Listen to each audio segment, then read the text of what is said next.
আমাকে আহ্বান করেছেন রানীমা।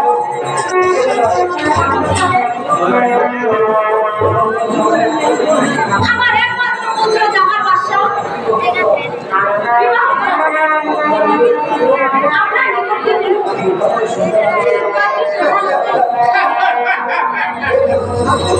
এই অক্ষর ঘটকের কাছে যদি শুধুমাত্র সন্তান না থাকে তাহলে ধর্মের কি প্রয়োজন?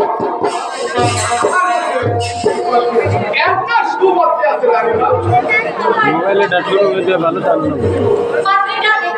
হ্যালো এই যে রানীমা